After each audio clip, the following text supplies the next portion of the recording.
We haven't figured out, we were just talking about this before you press start, that we don't know how we're starting these, so... Yeah, so welcome back. This is Continuous Chaos, I think is the name of our podcast. Okay, that's how we're starting it. Yeah. I'm behind.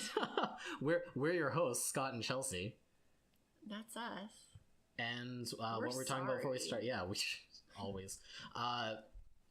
Anyways, we decided to start this talking about how... we needed a way to introduce segments and stuff, and one of our friends, Dilemma, the only one with a name currently. She's really the only one who exists at this point. Yeah. Sorry, everybody else. Tell us what you want to be called, and we'll call you things. Volunteered to voice the intros for our segments as if this podcast had any sort of shape or structure.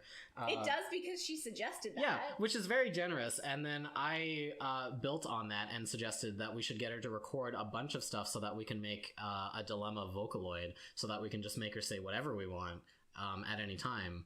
I feel like there's consent issues built into that. Well, I would ask her, obviously. I'm not just going to, try and get her on the phone long enough to, make this thing generate. But anyways, yeah. Vocaloids are really cool. Have you ever seen any Vocaloid stuff at all? Any Hatsune Miku anime bullshit? No? Okay. So, I just like talking about these because I find them fascinating. He really does. He's glowing. Yeah. There is a pop star in Japan who is 100% computer generated. That's so cool. Yeah, she doesn't have a voice actor. Her voice is entirely generated by a computer, and they make her say songs and stuff. And the technology has been around for a while, but Hatsune Miku is the one that really rose to prominence. And there's a bunch of them now, because there's a whole it's inspired cartoons and video games and other sorts of integration and stuff. But that's so cool. She's the one. For a while I was actually considering ordering you could get I think it was in the US they ran this weird Hatsune Miku integration where you could order a pizza from Domino's and download an app, and there was a QR code printed on the top of the box, and if you scanned it with the app, it would AR layer Hatsune Miku over the pizza box, and she would do a little mini concert performance thing for you on your phone. That's so cool. Yeah, so I almost bought one of those pizza boxes off eBay because I was really thinking about it. But yeah, anyways, the software is out there, so you can just if you record enough samples of yourself or someone, you can generate a Vocaloid and then just make them sing songs and shit. It's really great. Vocaloids are awesome. You know what I just realized? I just realized something. I think that maybe we have our shit together more than we anticipated. Because things you don't believe me. I don't know. I wouldn't go that far, but all right. Well, how ironic is it? I mean, really, it's Dilemma. She is running the show here, because one of her topics is, will machines take over the earth? Oh yeah. And it feels like that. I don't know if they can sing for us. They can probably take over the earth, right? Yeah, I mean, they already have in a lot of ways, and are continuing to. So the answer is yes. Yeah. Dilemma, yes. I read that. I was like, yes, they will. I'm 1,000% on the side. But then also, when the things they need are depleted, everything will be a nightmare hellscape, and then the machines will all die. I don't think that our world will end. I think they'll take over the world, and then maybe, I don't know, so maybe they're servants. But then I still think there's a dystopian world after that, because I love dystopian fiction. That's my thing. Where there's just it's a nightmare hellscape, and everything's dark and black, and there's no electricity, no technology, and there's just lonely people walking the desert. One day I want to be that person. Oh, okay. Except I don't I don't want to walk the desert alone. Yeah, okay, so you're not thinking it goes to The Matrix. I'm not thinking the popular 1999 documentary The Matrix about the future of humanity. I think there can be things after the Matrix. Yeah, but so you don't think that that is the reality? Well, no, because thinking of the Matrix makes me happy. I find it tittillating. So I living in a universe where I can think about that happening, but then I think there's something after it too. As someone who's plugged into the Matrix, or would you be one of the Zion people, raving on the outside? Yeah. Well, I think that eventually the Matrix just dies, and then you only have the people on the outside. And then it's the nightmare hellscape I just referred to. So what if it's a Grey Goose scenario? What if it's the machines take over, and instead of dying out, they just they still die out, but they consume everything first and then die out? That's one of the possibilities posited by the singularity. I don't buy into that. It's not machines making smarter machines until eventually there's nothing left to make machines out of. And then I think it's really cool. Yeah, I think that's a fun thought experiment, because it makes a lot of sense that the irony involved in that, right? That you build something to help you, and then it becomes more, powerful than you, and then it builds smarter things, and then it wipes you out. Everyone watch Westworld. It's a really cool series. But I don't like it. Okay. Not the series, the concept. Yeah. I like concepts that I want to live in. And then I like thought experiments so that I can live in alternate realities that I don't necessarily want to live in. What if that's like the after phase? Like, what you don't live in that part where like the machines are eating everything. You live in the phase where like we've created the machines and now they're bigger, but like they start eating everything.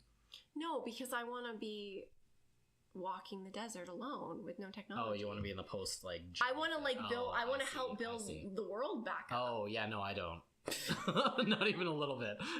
In the event of You're just like, I'm so tired. No, in the event of any post-apocalyptic scenario, zombies, killer robots, whatever, the first thing I'm doing is throwing myself off a bridge. Like, I absolutely 0% want to be a part of that part of it. Really? Yeah. Oh yeah. Why? I'm totally fine being in the like technological golden age. Are whatever. You okay with like the actual like being part of the hell that happens?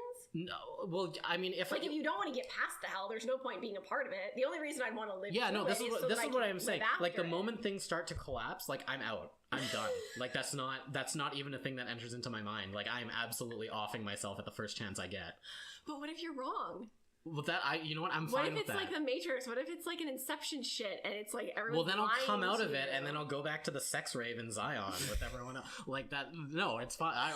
Listen, so why? I'm so fascinated by. Okay, because here's the thing. Like I think that there's like a fair amount of romance wrapped up in the idea of like being the people that have to like rebuild or whatever. Oh, it's fucked. It would be horrible. Yeah, this is what I'm saying. I don't want any part of that. That sounds really hard. I'm accustomed to a certain lifestyle and luxury, and you wouldn't be by the time you're ready to off yourself. Yeah, but you're looking at it as if this happens tomorrow, and it wouldn't. It's a gradual. Yeah, but up until that point, it's fine because the robots are still doing the stuff we want. It's when that switch flips and they go killer that I'm like, all right, fuck it. Like, I'm not sticking around to like John Connor my way through Terminator. I'm just done. Like, it's over. And I'm 100% fine with that.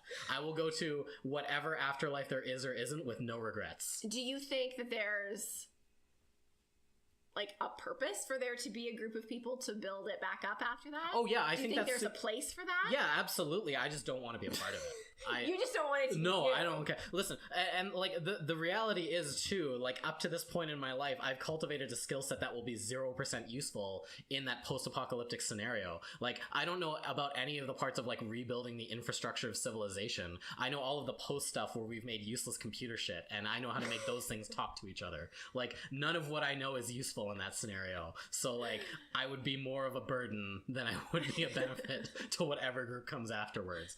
And I've acknowledged that. I've made my peace with it. Oh, see? I know you're saying you just don't want to be there, but I'm suddenly picturing a really, really interesting comic book that I really want to read, starring us about and Scott all of our desperately friends trying to survive in a world building up the world that is not for him. after the apocalypse. No, not just you. I don't just envision a comic book of you being tortured and unhappy. Okay, well that's thank you. I appreciate that.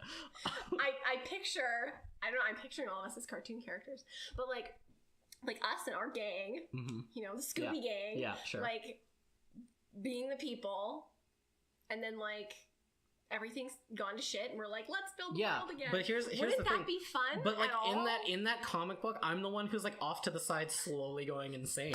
And I don't want to inflict that on anyone. I think we're all going insane. Like eventually you'll break off and be like, wow, Scott's been gone for a really long time, and you'll find me in this like bunker I've dug into myself, and it'll be like the thing in like Lost where there'll be like drawings all over the wall and like me trying to like figure out how to like build a computer again, even though I don't actually know how to make a computer. Okay, and, well, like, how about this? What about once we all get our new society up into a point where it needs to be, and also as I'm saying this, I know it sounds incredibly insular and like hugely ethnocentric, that I'm like me and you and our other like 5 or so friends. Yeah, I mean, who live in this We are one the- country in we this are the one group. city. We are the group most likely to survive in the event of a post-apocalyptic scenario. Though, like, I'm not at all saying that people in other parts of the world don't deserve to also be there helping us, and they are. Yeah. In my comic book, there is gangs like us. Yeah, like we're gonna find the others. We'll find them and Yeah, we'll team and together. then eventually wage it'll war be with them very because no.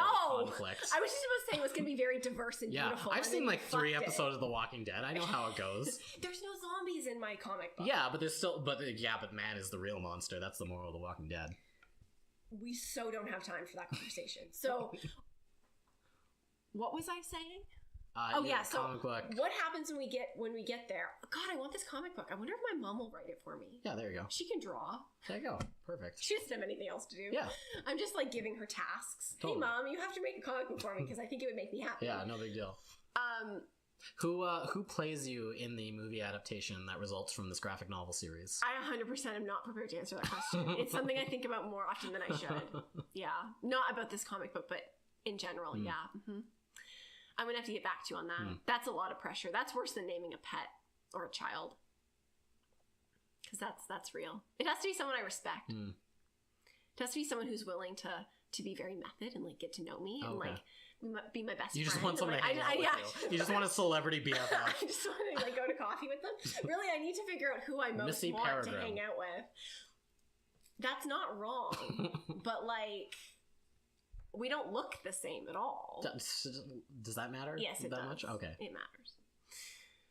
Okay, so that was fun. Kobe what if Smulders. we need you? That's possible. Even though they look more like each other, than either of them look like me. Yeah. Well. How did you do that? Yeah, pulling names out of thin air. She doesn't want to have coffee with me because if she did, I'd make her talk about How I Met Your Mother, and I'm pretty sure she signed a contract about not being allowed. There's to got to do be that. some sort. There of has to be place. something somewhere. It was such For a sure. nightmare. Yeah. Oh God, we like, can't do that right now. In like 20 years from now, someone will publish a tell-all. Oh, I want a documentary so bad. I want them all to just be like, it was such a mistake. Oh God, it was. All right. So in this graphic novel. Yeah. Jeez. So what happens when we need you? For what? What possible scenario would you need? Because we've gotten into a point where you're in your bunker, and it's really unfortunate for you, and we're really sorry. But we do all the work while you're in your bunker, and now we have technology, and we need you to help us with that. In the space of our lifetime, we've managed to get back from like whatever dark age we got reverted into back into the computer age. Hold on, listen. If you're assuming that the only way that we are the people who survived whatever killed everybody else is not supernatural, you're kidding yourself. Right. So like in this world, we're probably immortal because there's no other reason for us to have survived. Okay, that's actually. But I don't want to insult our friends. We're all like very well educated, smart, awesome people. Right. But like I'm okay to say it's pretty unlikely we'll be the group of people that brings the world back from destruction. Yeah. Once again, I said I would off myself. But the comic book would be interesting, wouldn't it? That's true. That's a good point. Okay. All right. So I'll accept that. That plays. Do you not have a place in helping us with that Well, technology? yeah, if I've got what if like... we could put you in stasis? Well, I mean, listen, if I've got like robot arms and stuff, then sure. Like stasis is not robot arms. But I feel like the technology is comparable. But like you wake up and you're like, guys, what the fuck? You promised me robot arms. Yeah, yes, I would be wake up and be like, guy, like, listen, this is it? Yeah, you just put me asleep? Yeah, like that's it. That's all I get. But if technology has approached that point where the machines took over, I feel like robot arms, like we're already basically at the point where we can make robot arms. In fact, we're already there. People have robot arms right now as we're having this conversation. I know. So like, are you trying to convince me to give you robot arms? Well, I'm saying in this near future, if like technology has progressed to the point where the robots have taken over, chances are pretty good that I would probably already have. Yeah, and if that's the case, then I would maybe be more amenable Hold on. to like. So you realize you probably have robot arms. Yeah. And now that changes your willingness to off yourself. That's all it takes, robot arms? Well, robot stuff, yeah. Like if yeah, absolutely. Because if we're talking about just me, as I am now, in a post-apocalyptic scenario where we're relying on like whatever survival skills I've managed to scrape together from watching primitive technology videos for the last few years, like I know 100% that I will not make it. I can guarantee, if you put me out in the woods right now and I was on like Naked and Afraid or whatever, like that is such a weird show. Like I would not survive, even though there's like a camera person there constantly, and I would be able to just go like, hey, can you give me some water? Like I'm gonna die. Like I would not make it, 1,000%. But if I had like robot arms and Wikipedia in my brain, then that's an entirely different story. Okay, fair enough. I also feel like it's important for me to say, in case, some crazy person decides, okay, she wants to do this, let's just plop her in someplace and see if she can You just do it. like wake up tomorrow. Yeah, I don't want that to happen. I'm not asking for that to happen. Like you've been taken. Yeah. I don't want to do this now. It's not like if given the choice between going on like Naked and Afraid or whatever, or like just going into the middle of the desert, or like being home with my dog, like obviously I know which one I would choose. Like I've got a pretty good setup. Like my life's good. But I think that I feel I have the foresight that if the world was shit and everyone was dead, I could potentially just like rally. I don't know. just really rise to the occasion. Yeah. I mean, if there's a time to do it, it's then. It's like, I mean, if there's a time to do it, it's the apocalypse, right? Yeah. So that's kind of my thought on that. But if you must die, that could still be a really interesting part of the comic book. It could really, build the characters and work through. Yeah. Well, that would I see that as like I see that as like the first volume arc where like the whole thing was like you guys are trying to get to me, and then it's like you find, and then I'm just done. I'm just like no, I think you're with us, and I think that the struggle is like an internal. It's like man versus himself. And so each of us have to struggle with the fact that we don't want you to die, but we have to realize that we're being selfish because you're like, guys, shoot me in the head. Like, I don't want to. There's just me constantly trying to throw myself off of high places. And we're like, no, guys, like this isn't.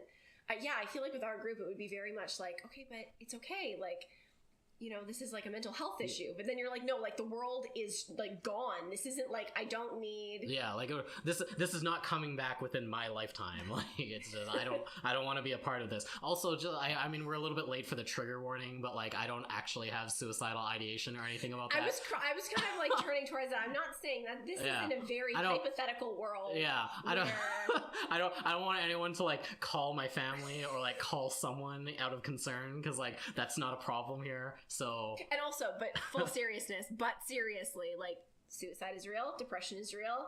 We're not in the apocalypse right now, and that stuff is valid, and we can talk about it. We're just being idiots who want a comic book. And I really do like dystopian fiction, not just because it's ridiculous and fun to think about. I love that it's so close to possibility, and we're a little bit in denial about it. That's a bit of a downer, but all right, I see where you're going with that. No, I think that dystopian work, whether it's like comic books or movies or TV or actual books written with words in them, those don't exist. Oh shit. No one reads books anymore. That's true. Well, I'll tell you about the story about how I love the library. It's a lie. I'm a fraud. But anyway, I love the concept of a library. I do. I love the concept. I should visit more often. I love the idea. I think they're great.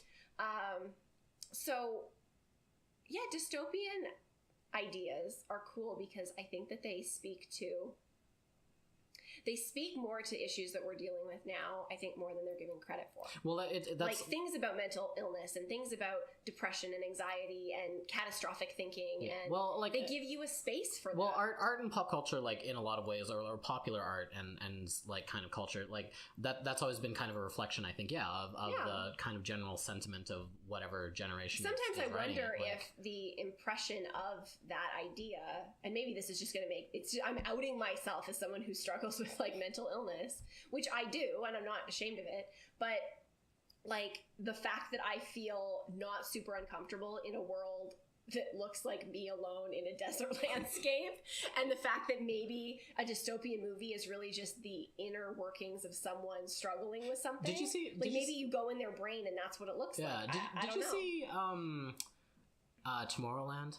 Yeah, so that movie, like, okay, so it wasn't very good. I don't know that I would, like, recommend Tomorrowland to anyone as, like, a good movie It in was and of an interesting itself. thought experiment. But it had something really interesting at the core of it. Like, that movie actually spoke to me a lot more than I expected. Me too. But it wasn't a good movie. But it was like a great idea. It was like kind of like our comic an book. amazing Hugh Laurie monologue with a terrible movie wrapped around it.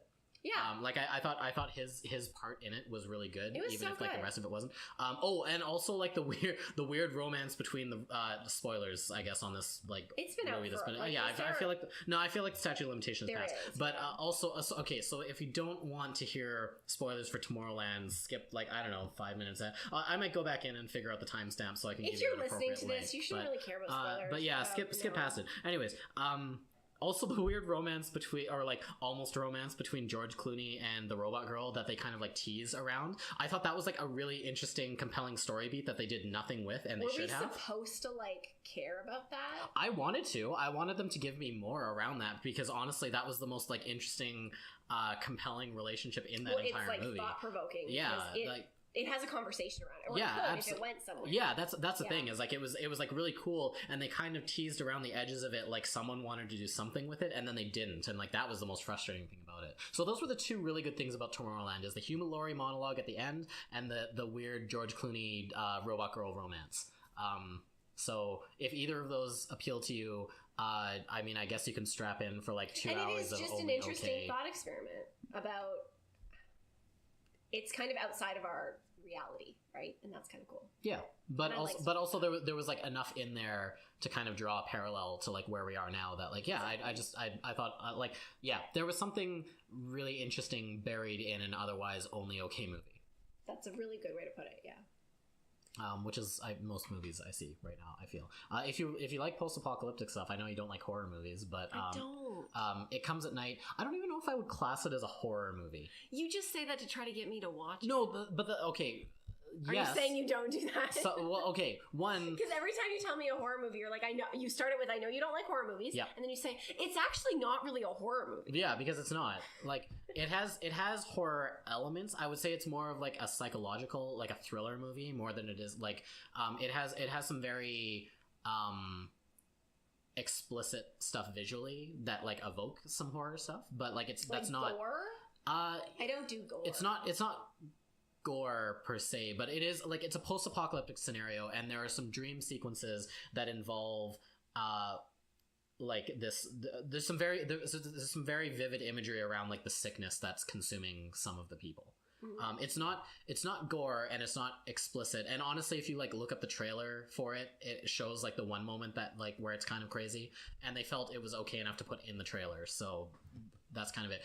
But like in terms of post-apocalyptic fiction, I think it's one of the best movies that I can think of at the moment. Like it was damn it. Very well done. That's the sound of me feeling like I'm lost. Yeah, it's I think the really cool thing about it is that like it's written strongly enough that like you care about everyone in it, but it's also everything around it is so vague that it allows you to go to the place that is most like provocative and interesting for you, the viewer, looking at this as a situation. Like people watching it can absolutely find a horror movie in it. People watching it can absolutely find like a post-apocalyptic, like a really real representation of like probably what happens to people as like society kind of erodes away and you're kind of only left with like what you can do as a person.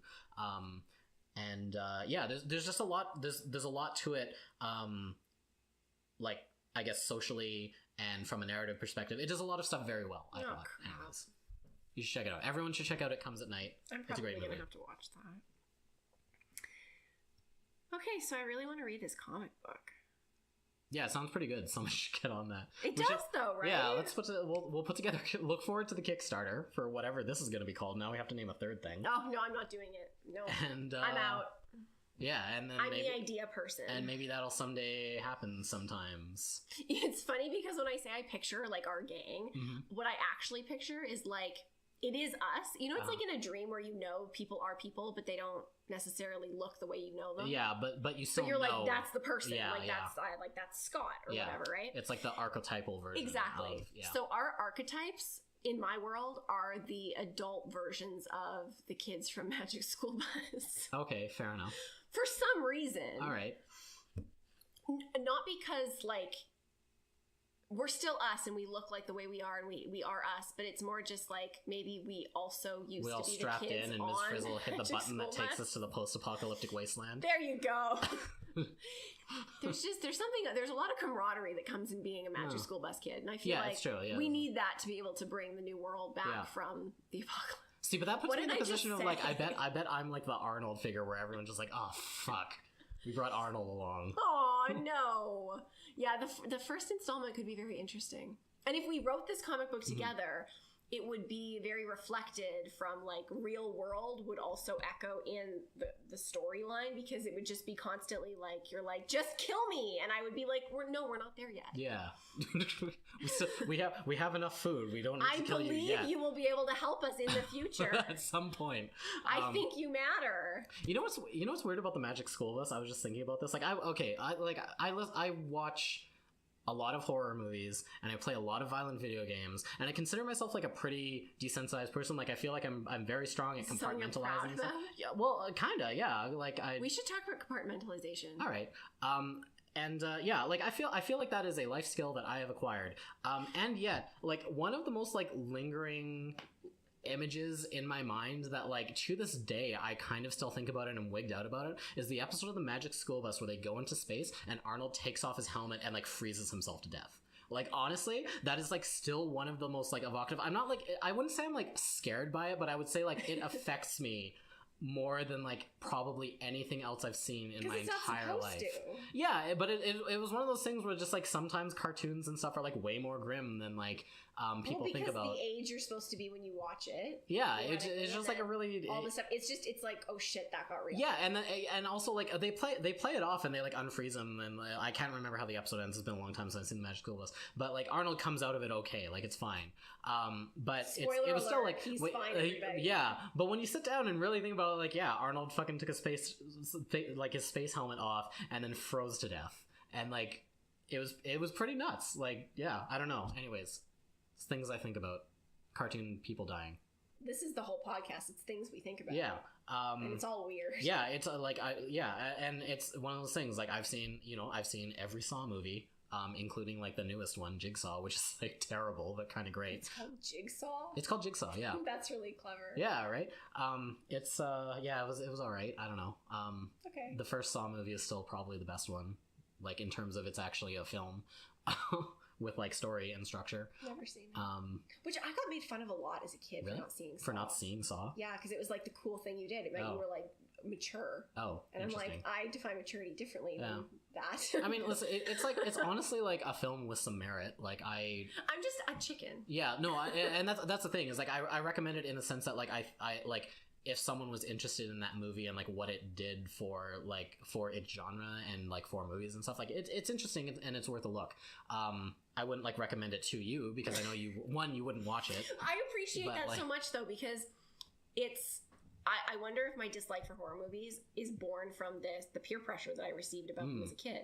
That it's like I just really enjoy that as an adult and even as a young adult, I was given the freedom and the respect to be like, I don't have to put up with this shit anymore. Sure. Like, I don't like that. That's not a thing. Look forward to our companion podcast where Chelsea watches horror films and we talk over them. Oh, God. That will never happen. That will never happen beyond anything else. Like, I remember, oh, God, I watched... So, the Amityville Horror, I watched that. Okay. Which is like... Wait, which one? There's like 12 of them. Okay. Well, not the new one. Yeah. Isn't there a new one? Sure. Why not? I was in like junior high. I don't know. I've lost track of them at this point because it's like the most adapted horror movie story of all time. And because of that, I know all about it, so I can take it, right? Right. Yeah, I watched it at like, it was like a co-ed like junior high friend thing at one of our friends' house, and I was just like a mess. Like I was, and I don't know if anyone even knew it because I was just like, I feel like I got chips a lot. Like I was always getting up and I was just like, it's fine. Finding excuses to not look at it. And then every time I was like forced to like sit there, I was actively like singing singing in my head or like doing other stuff. I was just like, I didn't want to be there. I remember that experience as being like, this is what it feels like to not want to do something. All right. It was horrible. Peer pressure is not fun. That's true. Listen up, kids. No kids should be watching this, by the way. Listening to this in any way. Peer pressure is bad. Don't do it. And don't do it to other people. And adults shouldn't do it to other people because that's shitty. Because we feel like we're like above it, but no, people pressure people still, and you can be a peer as an adult. The way I keep trying to make Chelsea watch horror movies. Exactly, it's shitty. He should really stop doing it. But see, I know I can just tell him I'm not going to, and that's what being an adult's all about. Just not doing what Scott tells you to. But that said, It Comes at Night is a great movie. Okay, I'll check it out. Yeah, maybe. I won't. We both know I won't. But like, I'll probably read a recap of it. Yeah. What if we like rabbit it as part of the podcast? Like, we'll just like we can both watch it, and that way you're in the safety of your own home. You can control your own environment. We'll be talking about it, so you'll only be like a quarter focused on it at best. But if we podcast it, then everyone will know what a chicken I am. And no one needs to see that. I feel like everyone already kind of knows based on this conversation. I'm very uncomfortable about horror movies. I really am. There's a movie, what is it called? Backcountry with Missy Peregrine. Yeah, I watched it. That I told my dad existed, and now it's his goal in life to watch it with me with the lights out. It's not his ultimate goal was to watch it with me at our farm in the dark outside. That's another one that like I wouldn't call like a straight horror film. Like it's got a scary bear in it, I guess, but like it's a lot more like. And this is Scott taking my biggest fears and just making them sound really cute. Yeah, well, it's a lot more like man against nature. Like the like a bear. It's against nature. Like a bear shows up, but it's in the same way that like The Grey has wolves in it. I don't know if you saw that. I don't actually think Backcountry will scare me that much because in knowing myself and knowing what I am scared of, I also know why I'm scared of it. It's weird because like I guess if I'm thinking about it now, like it's got a lot of the like horror tropes. Like I can see how someone would maybe have like watched the Blair Witch Project and then thought, I want to make this but with a bear. But like but then they made like a movie kind of in a different genre, but like still with those same like kind of story beats and ticks and stuff like that. I think that's why I can. Yeah, it's like it's really it's. I don't think I want to watch it in the middle of the dark. Sure, yeah. At my farm, but out in the sticks. I could probably watch it and be fine because it's man versus nature. It's not. Yeah, like I definitely wouldn't call it a horror movie. I wouldn't call it a good movie either, if I'm being honest. But like, I don't know. Missy was in it, so I was like, why not? I don't like, this is going to sound really gushy, I don't like people hurting each other. Okay. Like, I don't like human beings at their worst. Okay. You're not going to like her boyfriend, then. Great. Spoilers, like, mild spoilers. I don't like it. Yeah, that sums up the way that I view the world. I never thought it would be that simple, but I don't like it when people are at their worst. And I don't like people who let people make them be their worst. I don't like people who like encourage other people to be their worst. And I don't like horror movies because shockingly, people killing other people is pretty bad, actually. That's true. But then I start to think of it from like a psychological perspective, and then I like feel for people, and then I'm like, oh, but like, what happened to you? Do you need a hug? And then it's just a very complicated experience. So how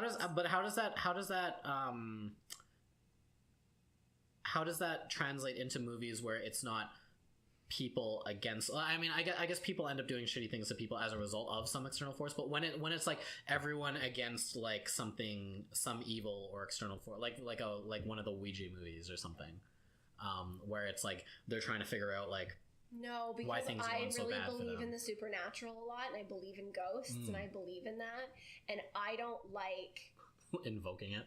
No, not at all. I don't like tainting that because I think that spirituality and other planes of being are or can be beautiful, and when they're not, I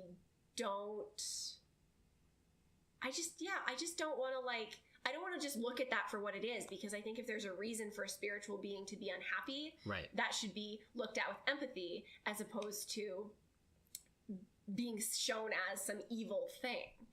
I'm kind of like soft and gushy inside, it's really hard to be in the world sometimes. Sure. Does that okay. make any sense? Yeah, no, I get that. Like, seriously, some things are, like, really, really hard because I think that I see the world in much more positive light than maybe I should. And then alternatively, that's shocking to me and other people because I'm also just as quick to, like, anger and negativity and the bad stuff as any other human is. Sure. But I don't want to, like, be a part of it. And I'm very empathic and empathetic, and I feel what people feel. And I feel that with my shows, and I feel that with my movies. And it really upsets me when I watch, like, horror movies, and especially when they're really bad. Which most of them are, in fairness. And then it's like, I'm like, I really am desperately trying to find meaning in this and to, like, be empathetic with someone, but then I can't. No one makes sense. That's a tough genre to do that for, because it is, like, as much as I think that, like, good stories and writing and characters and production and all of that can exist within that genre, it often doesn't, because it's a venue for up and coming actors. It's where people can go to make when they want to get a start, because you can make horror movies very cheaply because you can find actors that are trying to get their start, break out, do whatever. And yeah, it's also easy. Like, that's why 7 Saw movies got made when only, like, 3 should have at best. Is because the first movie they made for, like, $20,000, and then it grossed $100 million, and they're like, oh, that's amazing, because we didn't have to spend $100 million on this movie to maybe make 20,000 back or whatever. Like, yeah. So it is a really tough genre to, like, find quality content inside of, like, which is, I just want characters I can empathize with. Yeah, but yeah, which doesn't happen very often because it falls, like, there's a lot. And I never looked at it like that. I never thought I didn't like horror movies for that reason, but that might be a really big reason. Because I think about why I am not capable of watching shows and not finding people to ship. I can't do it. I can't do it. Yeah, okay. And I used to just think, you're not alone in that, but I'm just a hopeless romantic and I just love love. I don't think that's what it is. I think that the way that love and relationships are portrayed on TV is the easiest. It's the closest I can get to empathy, because, like, it's in some shows the only way that they show empathy. Right. Because they're so busy focusing on the procedural, or they're so busy focusing on how they're so, like, rough and tumble, or how this is happening, or whatever genre it is. Mm-hmm. The characters who have relationships together, it's like that's where the show decides to put heart into it. Right. And that's why I'm drawn to it, because I'm just, like, this giant nerve, and I'm just like, I just want things, like, to glom onto. I'm making really weird hand gestures and no one can tell. Imagine like a T-Rex trying to grab something. I just want it's like to grab something off the top shelf. Imagine a T-Rex trying to get something off the top shelf. That's the gesture that's being made. I want to hold space for human emotion, and unfortunately there's a lot of shows that only have human emotion as it pertains to relationships. Yeah, and that doesn't have to be how it is, but it's an easy way to do that. It is. Like, it's like writer shorthand. I'm kind of just taking what I can get, really, and then I'm just like, okay, I'll have that, and then I can keep watching the show. But then shows like This Is Us, which are, or even Parenthood, which are just, like, brimming with feelings, and there's, like, people to empathize with, like, all over the place. Sure. I'm just in heaven because it's so fucking beautiful. I just can't. Or The Office, most recently. I'm having trouble with The Office, Scott. I'm afraid to admit it to you, because I'm on season 5 and I can't finish it. And I've heard that this might happen, and it's happening. Yep. And it's a completely different show than the show I fell in love with. And I have no idea why. And I don't know why they did this to me. No, I'm kidding. Or to us, or to everybody. Yeah. It was everything for the first 3 seasons. Yeah, it's true. It's very strong in the early. And like most shows, it does take a dip. Yeah. In the, like, late middle, I guess. But I have heard from you and others that... I know that Michael Scott leaves. I know this. Sure. Because it's been 10 years. It's really hard to not find that out about that show. So I know that, and I understand they handle that well. And I know that the finale is not a disaster. The finale, in a lot of ways, is, like, really perfect. And I'm hanging on to know that will happen, but I've had to take a break. Because I've literally binged the first 3 seasons in, like, a The tough thing about the finale is that it needs the last 2 seasons after Michael leaves for it to happen. Yeah. But they're also not like the best seasons of The Office. You just have to get through it to get there. Yeah, but it provides like some important context and some stuff for things that happen in the finale. And I'm not at all thinking like, I'll skip them. I know I'll get through them, but I have to take a break because it's too much. Especially when you're consuming it all at once for the very first time, and you've had like this amazing joy for 3 seasons, and then it's just like it's the same people, but something's different, and I don't know. I feel like the love is gone. I think, little bit. Yeah, I'm just trying to think of like where that puts you in the series. I don't even remember. I stopped like a week and a half ago because I couldn't do it. So I probably halfway through season 5 maybe ish, and I just was like, I'm not getting anything out of this. There's no drive. So pull up a quick episode list. Apologies to all of the Office fans out there, but I don't have a super encyclopedic knowledge of the show. Because there's a lot of it, I can do that with Friends. If somebody explains an episode, I know what season I don't know it's that in, I could do that with like... And I'm really, really proud of that. I can do that with like Which maybe... I could do that with like maybe The Newsroom, and only because there's like only 3 seasons of that show, so that I don't have to remember like a ton about it. But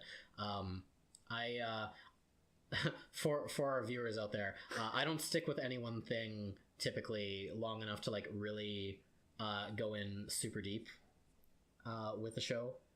In particular, it's often the background to stuff that I'm also doing. So, The Office is like a rare example, even of a show that I've come back to and watched multiple times. I find that interesting. There's so many people that won't watch shows again. It's not that I won't. It's that there aren't a lot of shows I feel like that really command or deserve that much attention.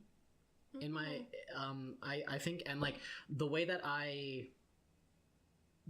watch stuff and the way that I like consume content, I guess, is like I'm always looking for new stuff.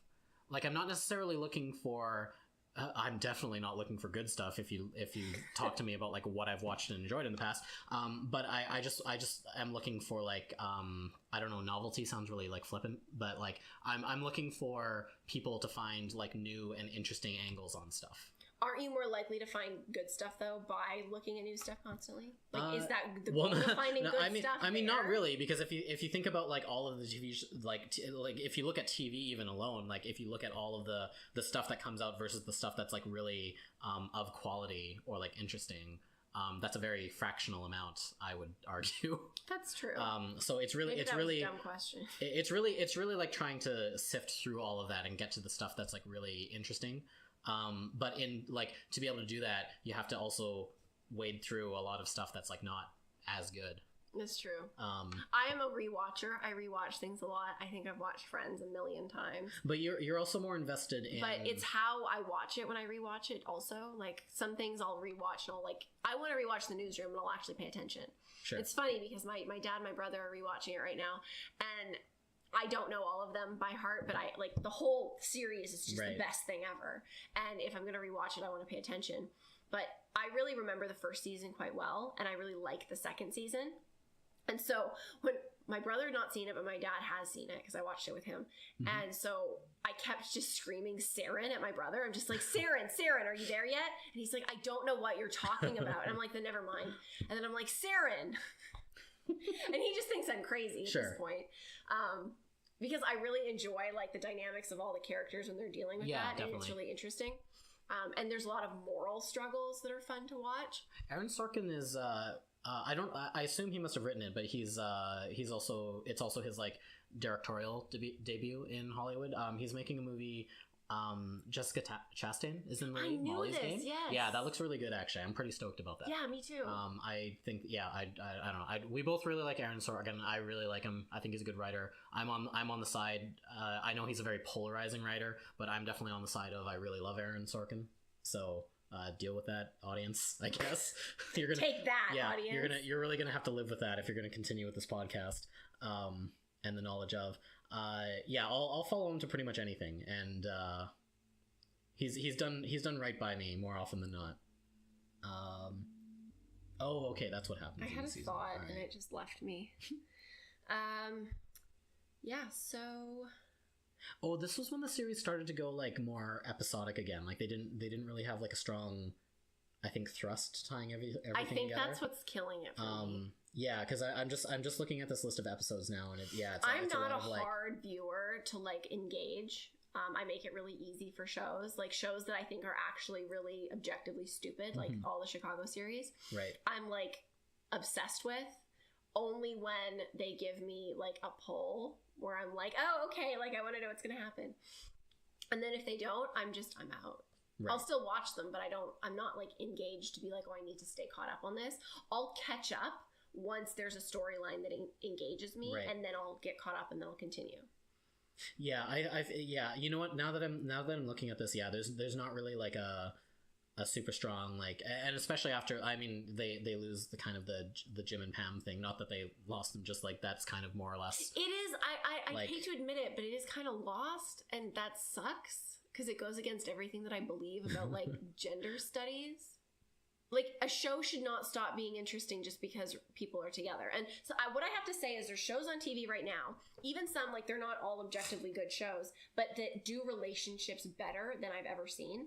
Mm-hmm. Like, I just got caught up on Madam Secretary and Designated Survivor because I was behind and because they're so similar that it's really easy to be like, if you have one and then you're done it, do the other one. And I'm caught up on them. I was just a few episodes behind in each. And those are two examples of their main relationships are very healthy. They're right. A good example. And why the fuck don't we have more of those on TV? Like, you can have a good show with people who are in relationship with each other and not use that as the primary conflict. And the unfortunate thing is that while they're a good example of it, they're also middle-aged people.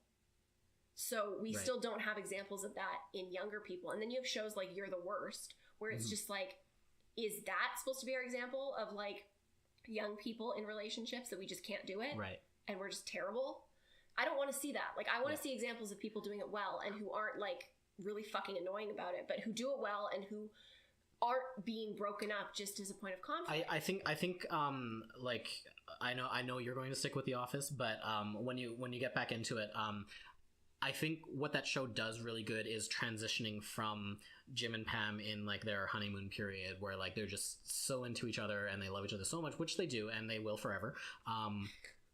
But you don't ship them at all. But listen, the show did that for me. Like it was really, yeah, my mind was really made up for me. But they do a really good job of transitioning into turning it into like a more real relationship. Like, it has its cartoonish The Office elements, but like what it does really well is giving you like small windows into the relationship when stuff isn't going as good, but it doesn't use it as like a it doesn't use it to drive a wedge in between them. Like, you get to see how they navigate that as a couple, and it's not about how, like, it's not this fairy tale thing where everything kind of resolves itself. It's that you see Jim doing something and you see Pam doing something, and like, you as the viewer can see that they're both kind of either trying to act in the best interest of the relationship or maybe even not, but they work it out as part of the relationship. And it's really cool because it's a very organic thing for a series that is often very ridiculous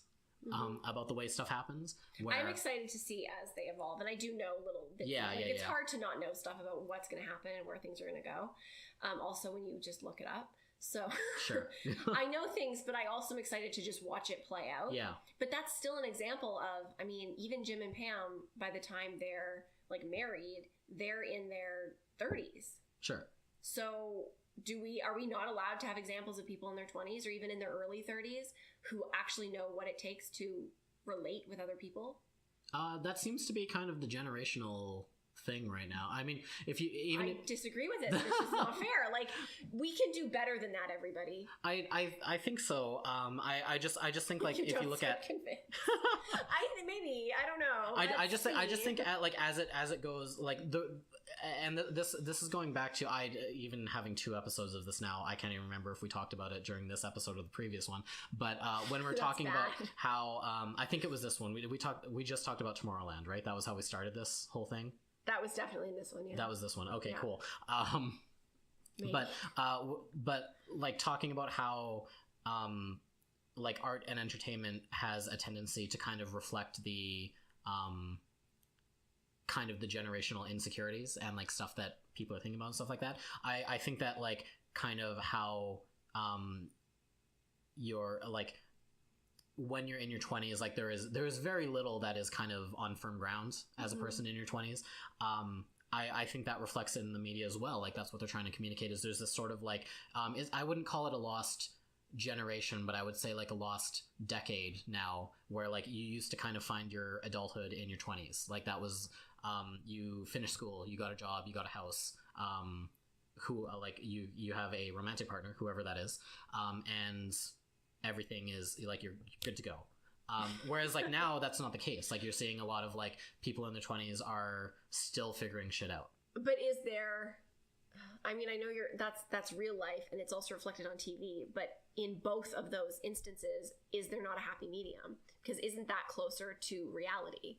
Like that we don't need to create this idea of 20 somethings as a caricature. I think so, but like a lot of the TV shows that cater to that demographic, and that do well and play well in that demographic, can't and expect to be not well received, but to find wide appeal. Like we're still stuck in a lot of like very dramatic representations one way or the other. Like that you like because you can look and see like it's a lot of teen lit adaptations or like CW type shows, which like I sort of am using to denigrate the genre, but like also like that's kind of what it is. Riverdale was a good example of this, even though they're not a good example. Riverdale really kind of started as an okay. I was okay. Really what are your impressed. Thoughts on Riverdale? Actually, I'm kind of interested in this. Okay, well let's circle back to that in a minute. Okay. What were we just talking about? The representation of youths in the media. Okay, so what I'm saying about relationships specifically is that I get that there might not be an audience for it, but what if there was... Nope, that's not even a fair question. Because I was going to say, like, what... I wasn't going to say what if there was, because yes, if there was, it'd be great. I am that audience. I want to see that. But I understand how people want to see in media their life reflected. So they don't necessarily want to see the perfect version of that. That makes sense. But seeing the imperfect version, I wonder if we've taken it a bit too far now, where it's just like we're in this vortex of let's just bask in the glory of our incompetence and just think that that's like funny. And it's like, and that's enough. It's not. Yeah. And it's okay to feel like we're not enough as people. It's okay to feel incompetent. It's okay to kind of flounder. But do we have to live in that? Can't we just talk about the fact that it's actually a much bigger issue and that the way that we see ourselves is actually part of just evolving as like humans? we don't have to we can acknowledge it without reveling in it or putting it on a pedestal or glorifying we don't need it. We don't need to glorify, we don't need to put it on a pedestal, because the second you do that, it now becomes the new norm, and now you're othering different people. And also that's what you're striving for instead of trying to move beyond it. Right, exactly. Yeah. And then you're just like, oh, I'm part of the gang, I'm part of the club. Yeah. I get it now. Yeah, and oh great, it is. It's a club of misery and disappointment, but like, can we not... That kind of actually sums up my frustration with like Girls as a series, I think. I haven't finished that, and I didn't. I gave up on it. Honestly, like should. No, I have some less than favorable things to say and think about Lena Dunham, but I also agree fully with that. I have no idea what's going on in her reality. Yeah, it's. I wish I could be compassionate, but it's become very difficult. Yeah, she's making it real hard. But yeah, I'm compassionate to the people that she's influencing. Is that a nice enough word? Is that a politically correct enough word? Influencing. I think that's fair to say. I honestly couldn't. I could get behind the first, I'm gonna say 2 to 3 seasons of that show. No, that's a little bit too generous. I'm gonna say 2 seasons of that show, and then it became very quickly. I think through 1.5. It was really. It just came off as really obnoxious. I couldn't do it. But that's exactly what it is. I'm actually I haven't even finished the series, but it's the leaning into we're a mess. Because everything's a mess. The charm of that show initially, and I will give her credit in the we'll say the first season and a half, where I think she kind of walked that line fair adequately, I guess. Of like you're being very kind. Yeah, of embracing the fact that the 20s are now a very uncertain point in your life, for sure. And I think she represented that really well, and it was at points like a really funny show. Like I found a lot to enjoy in the first season and a half of that show, and then after that is when it kind of fell into the you're just disaster people who only want to be disaster people, and yes, I can't do it anymore. My version of being a mess can look different than somebody else's, and theirs can look different than mine, and it just goes on and on and on. So I feel a little bit like there's only one type of being a mess in your 20s that is okay, and then the type, and that's become cool. Sure. It's become trendy to be that kind of a mess, but you're the mess that is oh haha, I don't really know what I'm doing, but I'm oozing with privilege, and I have a job, and I have money, and I, kind of have a lot of cushions, and I know what I'm doing, and, or Sure. I'm not crumbling, mentally. And it's sometimes I relate to it. And then other times I'm okay, fuck you. Because you're not telling the whole story. You're not telling the whole story of what it takes to get there, or the fact that even being a mess, if it's very superficial, still takes a lot of work to just be okay, that's where I'm at, and it's fine. Instead of, like you said, reveling in it. Yeah.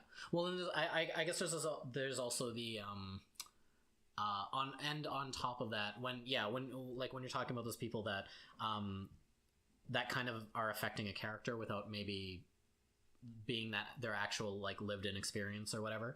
I think there is also that where in addition to all of the glorifying, lionizing behavior, whatever, it's now being kind of co-opted to use as a caricature, or people will use it as just even if that's maybe not your actual reality, that's who you're playing yourself up as, and that's just as damaging in a lot of ways, because if you're exactly in a position to influence people and are affecting this character of oh, I don't know what I'm doing, when it is in fact very calculated, that's also a super bad thing to do.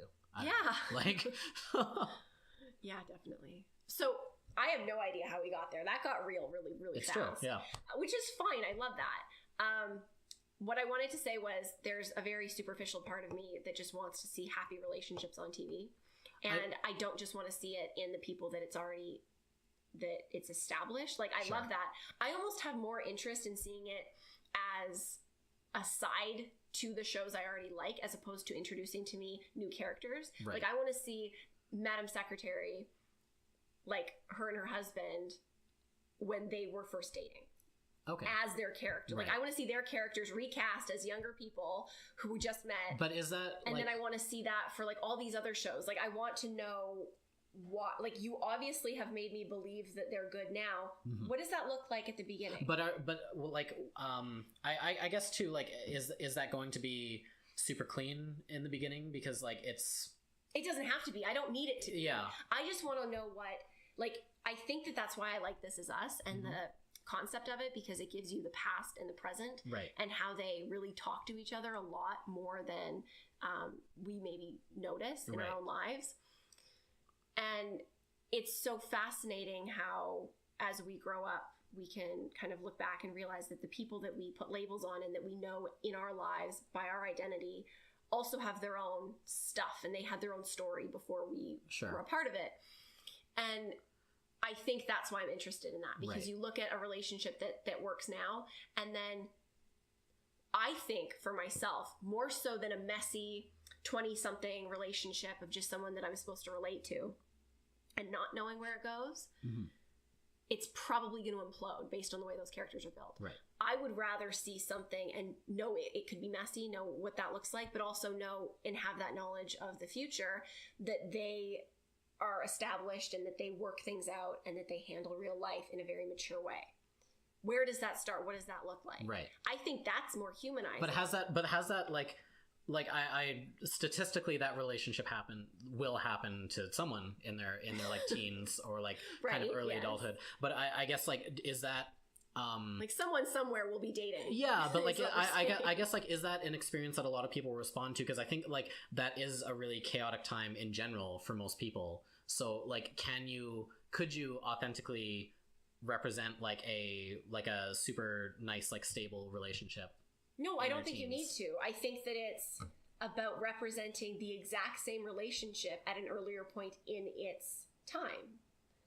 And just showing what that looks like and showing that it's maybe more similar to that chaos that we have in these other kind of tween areas. And I'm not saying like I don't need to see these people as teenagers. Show them as young adults. Show them as like, you know, in that kind of messy 20s time in a more realistic sense. Because you don't go from being somebody on Girls to being the relationship that Madam Secretary has, or the relationship.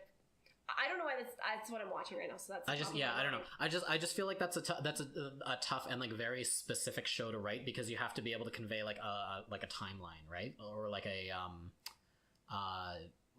continuum, because you have to be able to move between two very different points in time to represent like both this relationship that's maybe a little messy and chaotic at the beginning, and then also get them to like a stable place. Like that's a it's not easy. I'm not claiming it's easy. I would just to your point about wanting more shows like that. I think that's a very complicated pitch and something to set up. But properly. When shows like This Is Us exist, I hope that maybe that kind of show could exist. There's a movie that I am a terrible human. I have no idea who's in it or what it's called. Great. All right. Awesome. I'm interested already. But it fascinated me because I think it has Alexis Bledel. That's one of the people I know it has.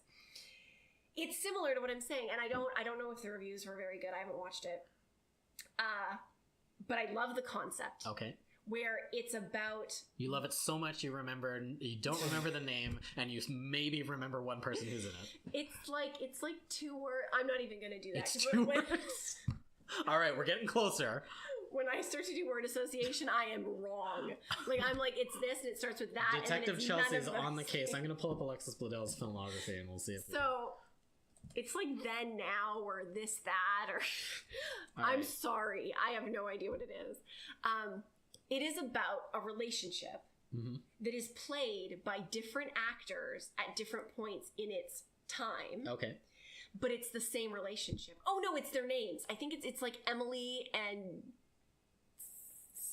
Sam, Nick, Joe. I mean, do you want me to give it to you, or are you just gonna like? Are you gonna get there? I need to know what my role is in this interaction. When does it start with? Well, it's his name. It is or the Emily, movie? Right? It is Emily. Okay, well, I got that part. That's way closer to Then and This and That. It's true. Yeah, Then and Now is a completely different movie. Yep. But I'm like much older. Do you have the second name though? What's it start with? It starts with a T. Tim. It's Tim. It's Emily and Tim. Okay, well now I have to watch it because I'm just way too excited about this movie. I've never seen Andrew Brower, isn't it? And but it's an interesting concept. Interesting. Yeah, yes, Kal Penn. I love Kal Penn. Kal Penn's pretty great. Okay, so he's in Designated Survivor. Okay. Yeah. All right. Yep. Okay. So he. Oh, that like lady from Girls is in it too. Zosia. Oh right, yeah. There's a lot of people in it. Yeah. So Kal Penn is in Designated Survivor, and I ship him very hard. With John Cho. With a person in that show. Oh, okay. Named Emily. Not John Cho. No. Calm down. And focus. All right. Nobody else in the world. I'm convinced of this because I did like 2 Google searches. All right. And there's no fanfic. That's pretty much. And if there's no fanfic, nobody ships them. Right.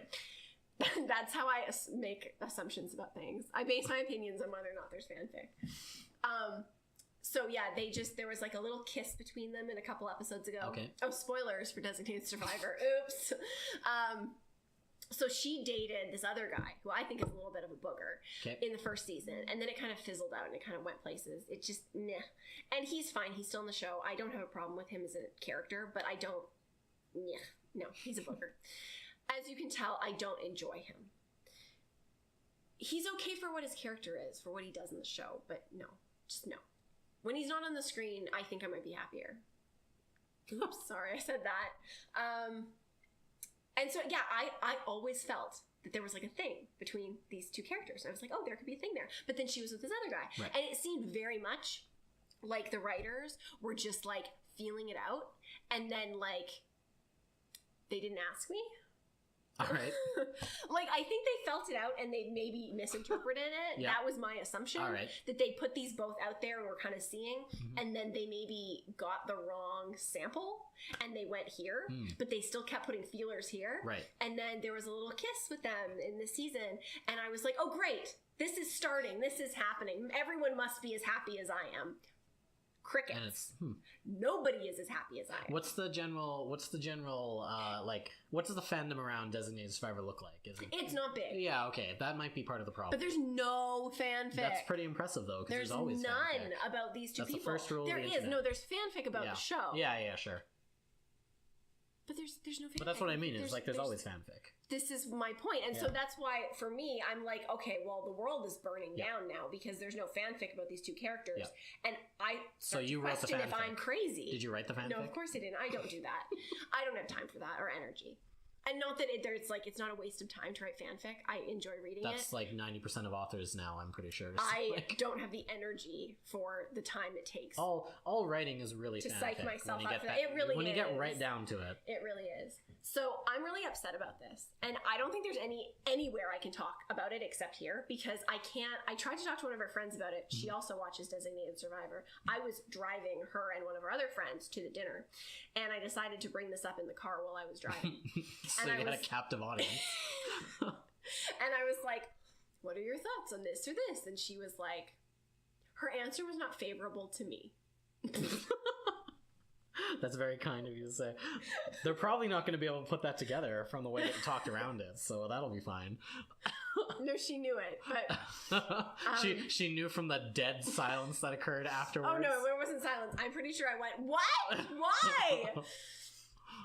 I was quite upset because her saying that, and this is not statistics. I took statistics. I know that this is not accurate. Right. But like, I did a couple searches. I found no fanfic. I asked one friend. She agreed with the other camp. And now I'm like, nobody agrees with me in the world. That's statistics. There's no one else. You're the only one.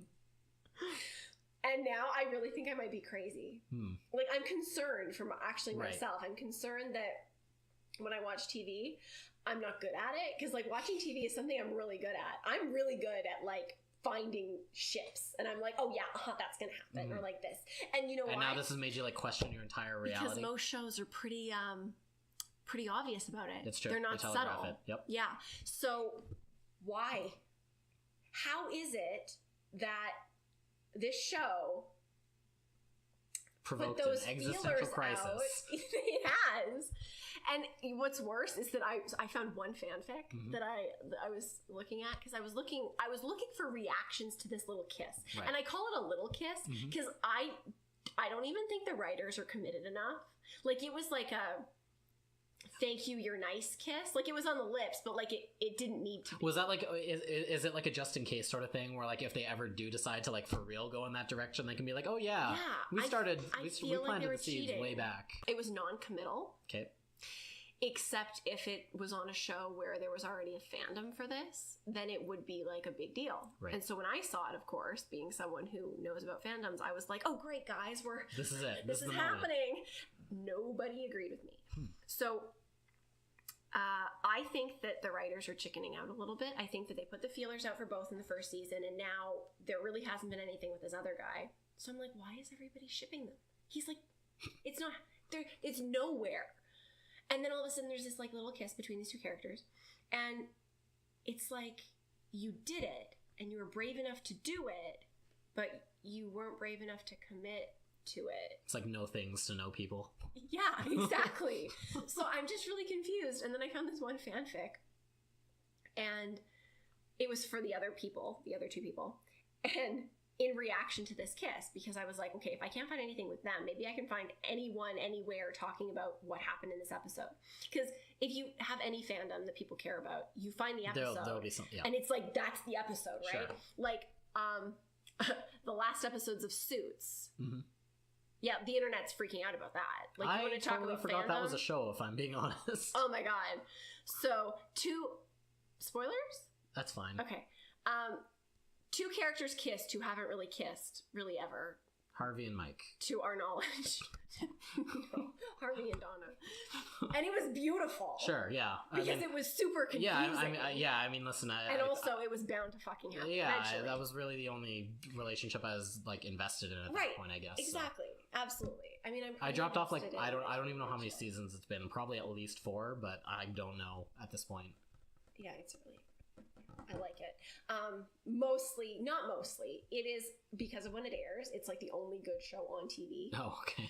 And so I had choices between like. So wait, is it like objectively good, or is it just good by default because it's in that? No, slot? I think it's objectively good because like I do miss it. And okay, because I kind of fell off it. I fell off it because it started going too extra. Like eventually, I was like, it was always pretty dramatic, but then I was like, I recognize that they didn't really have a way to like reset and climb down from that energy, but yeah, it was just it got too big.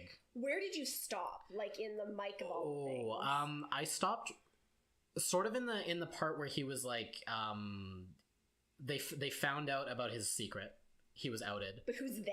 Oh, like everyone. So all of them knew. Yeah, and he happened to him yet. Well, I was at the point. The last thing that I remember clearly. Suits spoilers. I asked you, but I didn't really ask the people. Sure, yeah. Well, but I mean, I feel like they implicitly kind of understood that something was about to happen. So okay, well, something's happening. That's really like if you're still listening, that's kind of on you. For all the reasons. Yeah. No, the last thing that I clearly remember was that he was working at like a financial services firm and then not enjoying it, and then I think he was trying to like figure out some way where he could be a lawyer again. So he'd already gone to jail. He didn't go to jail though. I don't remember him going to jail. Spoiler. But maybe that's just because I don't remember he went to jail. Maybe I'm remembering it wrong. I thought that he worked. I was at the point where I thought he worked there. So I was at the point where everyone found out, and then he was given the option to leave because they would incriminate themselves too much. Yeah. Okay, so I just was assuming that happened after, but it didn't. That's a lie. So he goes to jail. Oh, okay. And that's interesting because it's different. Does he get his like law degree while he's in jail or something, or like? No. They have to do like a review, and they have people that. So it's kind of. Okay, that actually does sound interesting. They figure it out, and it's in a way that it's a situation where you think there's like no way out of it because it's like, well, how does this show happen if he's not a lawyer, right? And they kind of find a solution where he can still be part of the show and practice law and all of that stuff in a way that doesn't feel as forced as it maybe could have. Okay, like it doesn't. It's not necessarily like realistic, sure. But it like works within the show. It fits. You believe it as far as you watch the show. And I was pretty impressed with the last little bit. And I'm not going to give them credit for how they handle mental illness because that would be unfair. All right. But I am going to give them credit for tiptoeing around it. Okay. Like Harvey as a character is very complex, sure, and he has things he has to work on, and I respect the fact that he is actually seen getting mental help. Okay. As is Lewis. Like Lewis has a therapist, and sure. Harvey is a therapist. Spoiler alert, he ends up dating his therapist. So like that really takes the whole like work on yourself thing to a period where it's like, okay, what the fuck? Yeah, sure. And also, I mean, I don't have any issues with her. I liked her better as his therapist than as his girlfriend. Because he needs a therapist. Like, sure. More than anything, I'm like, you don't just, like, start dating your therapist. And then not get another therapist. So, yeah, that was my biggest issue with her. Whereas everyone else is just like, she's not Donna. And I'm just like, actually, but he probably should be talking to somebody. Yeah. Like, more than anything, step one. Yeah, but it got to a point for me where it's like he's far too old and the show's gone on for far too long for not to be addressing his shit, sure. As is Lewis, because he has serious anger issues right. with his character. So it's like they have these characters that are larger than life, and then they don't deal with why that is or why it could be like maladaptive. And I like that they kind of, they like tickle it All right. And that's maybe It's like enough it's like for me presence. Yeah. in what You can Suits see is you can about. see that it was at least considered. Yeah, at I some can see it's point in some considered. I small can way, see yeah. that maybe they could have gotten some different consultation for like making. But maybe it a that's little bit that's the better. real statement they're making. Is like there's all these people out there that are not getting the appropriate amount of care. They're probably making lots of statements. Yeah. But anyways, they kiss, and the fanfic world loves it, and that's really great. And so I just expected the same thing would happen with Designated Survivor. But like, it has a different following. Obviously, Sure. It has less people, I think, in that fandom anyway.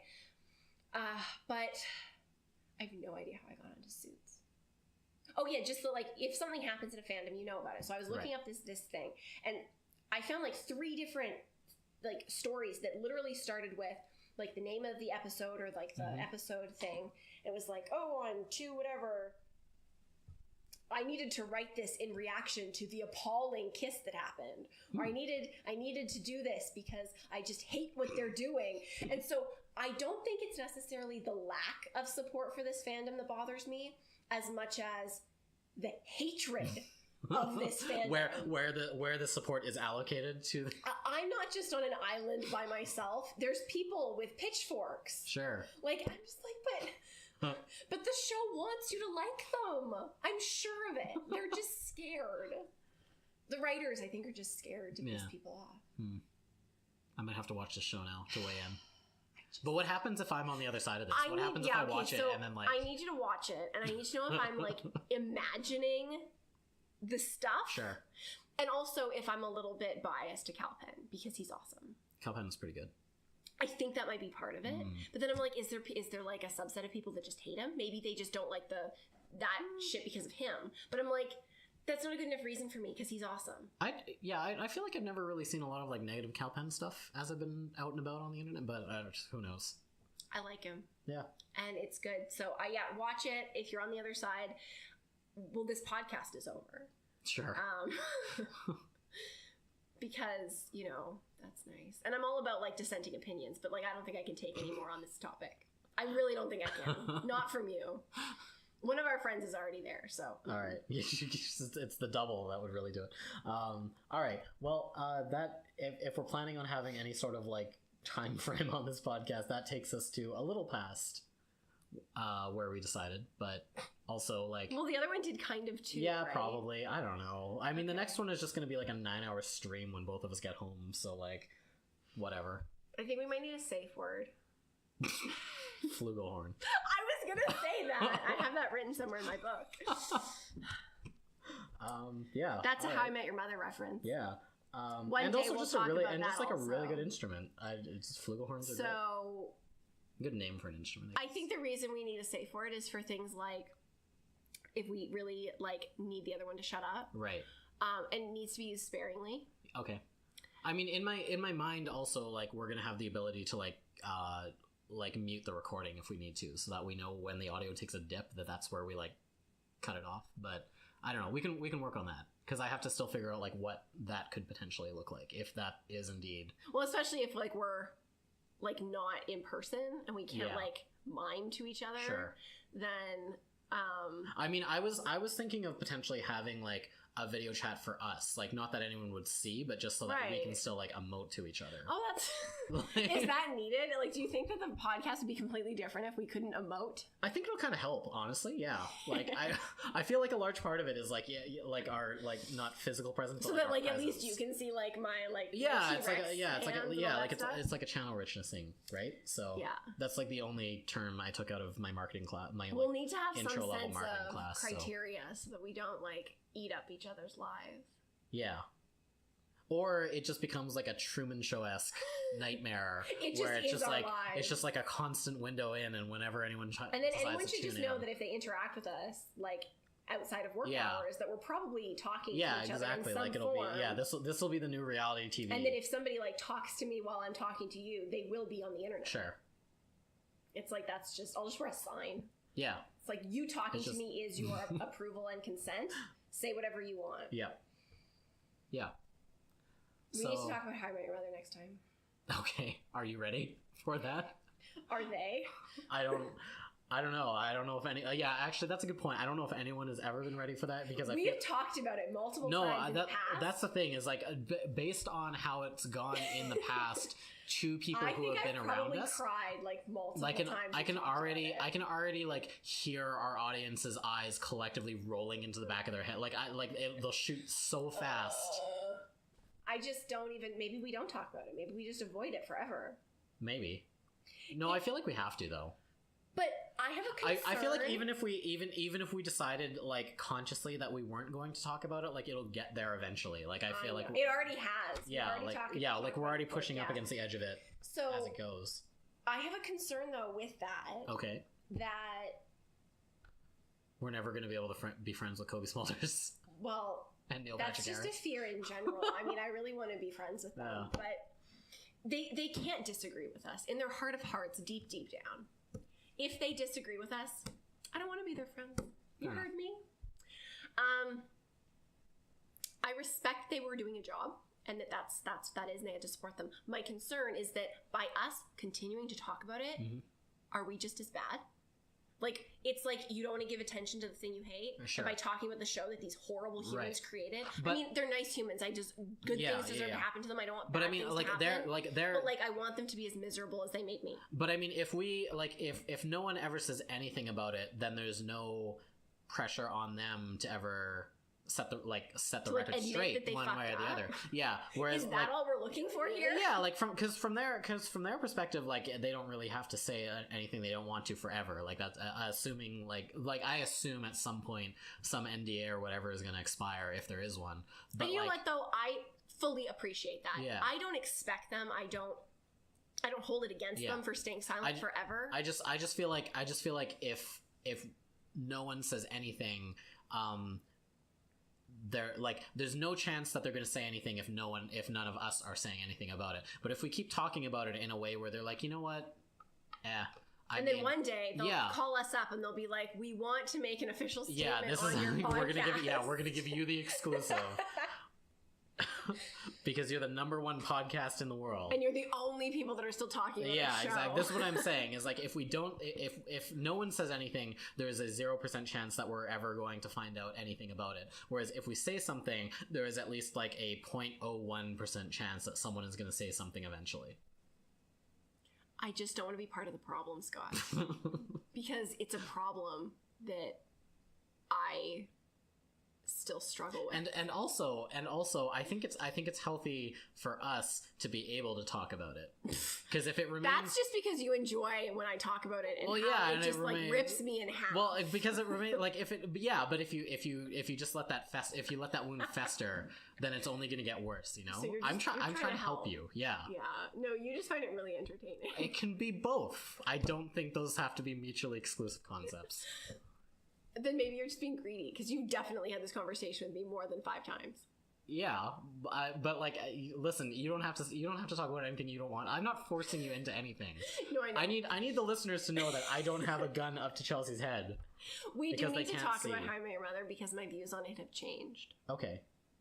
So. All right. Well, I think that's merit enough then. Like, I think if we were just repeating the same conversation over and over again, that is just as bad in a way, because we're not really accomplishing. But that's what anything. we're doing with the rest of the podcast. Well, why should that be any different?